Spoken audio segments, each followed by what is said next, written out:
Analisis pengaruh hybrid mass koordinat pada model WRF-ARW terhadap simulasi turbulensi penerbangan Batik Airlines studi kasus 24 Oktober 2017 oleh Nabila Alfi Al-Halimi dengan dosen pembimbing Bapak Dr. Nurjana Djoko Trilaksono.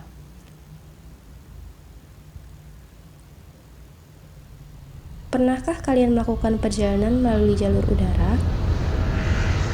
Apabila pernah, selama perjalanan tersebut, pernahkah kalian merasakan guncangan di dalam pesawat setelah lepas landas?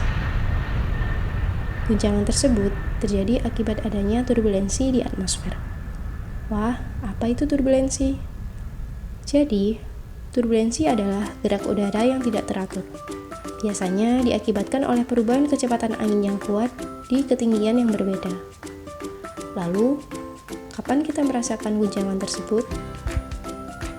Guncangan tersebut dapat terjadi ketika kita melewati wilayah yang dekat dengan gunung, melewati atau mendekati wilayah yang berawan tebal dan tinggi, atau bahkan dalam kondisi cuaca yang cerah pun bisa mengalami turbulensi akibat perubahan kecepatan angin yang kuat. Untuk kasus yang ini, istilah turbulensinya dinamakan Clear Air Turbulence atau CAT. Ternyata, turbulensi ini cukup merugikan penumpang maupun maskapai penerbangan, karena dapat menyebabkan terjadinya kecelakaan. Berdasarkan laporan dari National Transportation Safety Board tahun 2000 hingga 2011, dari faktor cuaca, turbulensi menyumbang sebesar 71% dari total 446 kejadian kecelakaan. Dan berdasarkan laporan dari Komisi Nasional Kecelakaan Transportasi dari tahun 1997 hingga 2018, terdapat 7 kejadian turbulensi di Indonesia yang mengakibatkan kecelakaan. Total terdapat 102 orang yang mengalami cedera. Nah, karena turbulensi cukup merugikan penumpang maupun maskapai, para peneliti di berbagai negara melakukan penelitian mengenai turbulensi, baik menggunakan data observasi maupun simulasi model cuaca. Tujuannya agar turbulensi dapat dihindari sehingga dapat meminimalisir kerugian yang dialami oleh maskapai maupun penumpang. Seorang peneliti dari Korea Selatan bernama Sang-Hoon Park dan kawan-kawan melakukan penelitian turbulensi di wilayah Amerika Serikat dengan menggunakan model prediksi cuaca yang bernama WRF-ARW.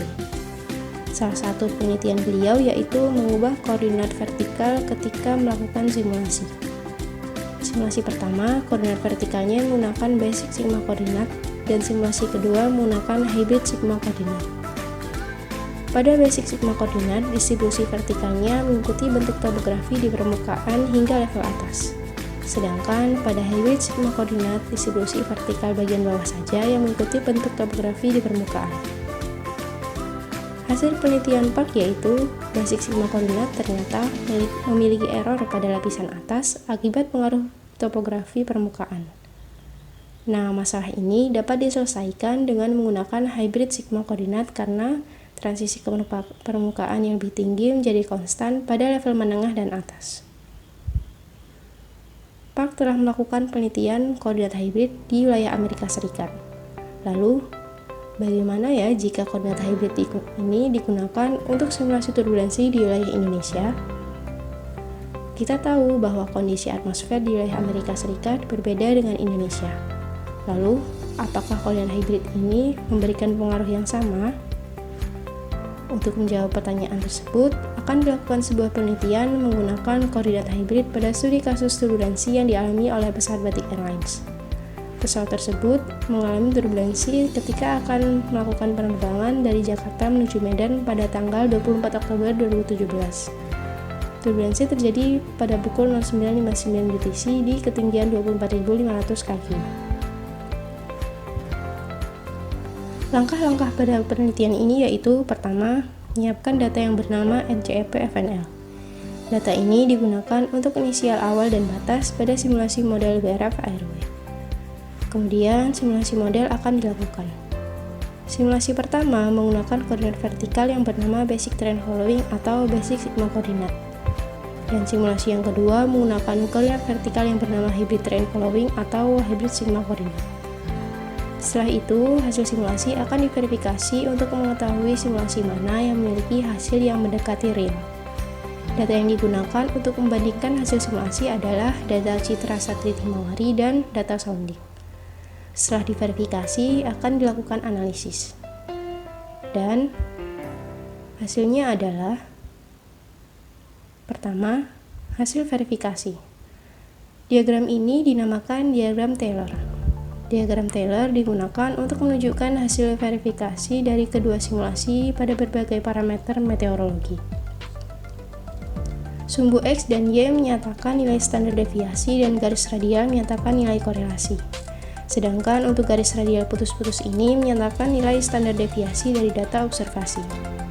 Semakin dekat titik dengan garis putus-putus dan sumbu X, maka hasil simulasi mendekati real.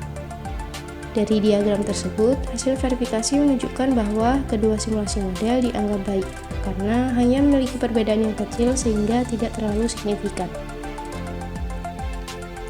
Hasil yang kedua yaitu dari perturbasi tekanan atmosfer. Baris pertama menunjukkan hasil dari koordinat hybrid dan baris kedua menunjukkan hasil dari koordinat basic. Pada koordinat hybrid, topografi permukaan memberikan pengaruh hingga ketinggian 7 hingga sampai 8 km. Sedangkan pada koordinat basic, topografi permukaan masih memberikan pengaruh hingga ketinggian 12 sampai 16 km. Dari perbedaan pengaruh topografi di permukaan ini mengakibatkan parameter meteorologi yang lain juga mengalami perbedaan. Salah satunya yaitu angin vertikal. Baris pertama menunjukkan hasil dari koordinat hybrid dan baris kedua menunjukkan hasil dari koordinat basic. Pada hasil dari koordinat hybrid, apabila diamati pada ketinggian 9,5 km di sepanjang penampang vertikal, terdapat garis hitam isentropik yang bergelombang pada pukul 9.50 hingga 10.10. Isentropik adalah garis yang menghubungkan wilayah-wilayah yang memiliki temperatur potensial yang sama. Berdasarkan penelitian Kim dan Chun tahun 2012, pola gelombang dari garis isentropik disebabkan adanya pendinginan dari updraft. Hal ini terlihat dari updraft yang sangat kuat dari aktivitas awan konvektif pada 99,5 derajat bujur timur. Apabila updraft semakin kuat, akan terbentuk overturning isentrops yang akan membentuk breaking gravity wave sehingga berpotensi menimbulkan turbulensi. Sedangkan pada simulasi koordinat basic tidak menunjukkan garis isentropik yang bergelombang. Selain angin vertikal dan isentropik, hasil yang berbeda juga terlihat pada parameter intensitas turbulensi yaitu energy dissipation rate atau biasa disebut dengan EDR. EDR dapat digunakan untuk mengkategorikan intensitas turbulensi seperti yang ada pada tabel berikut. EDR dihitung dari energi kinetik aliran udara atmosfer dengan menggunakan rumus ini. Dari hasil perhitungan EDR terlihat bahwa pada koordinat hybrid terdapat beberapa wilayah yang memiliki turbulensi kuat. Hal ini ditunjukkan dari plot yang berwarna biru tua. Turbulensi yang kuat diakibatkan dari aktivitas awan konvektif. Sedangkan pada koordinat basic tidak menunjukkan wilayah yang memiliki turbulensi kuat. Nah, untuk lokasi turbulensi yang dialami oleh pesawat Batik Airlines ditunjukkan pada garis hitam ini. Pada wilayah tersebut, nilai EDR dari koordinat hybrid yaitu 0,06 dan koordinat basic yaitu 0,05. Sehingga dari studi kasus ini dapat disimpulkan bahwa simulasi menggunakan hybrid sigma koordinat lebih merepresentasikan kejadian turbulensi dibandingkan basic sigma koordinat.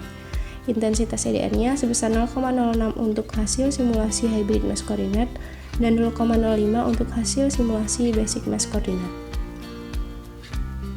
Sekian penjelasan singkat dari penelitian ini. Terima kasih.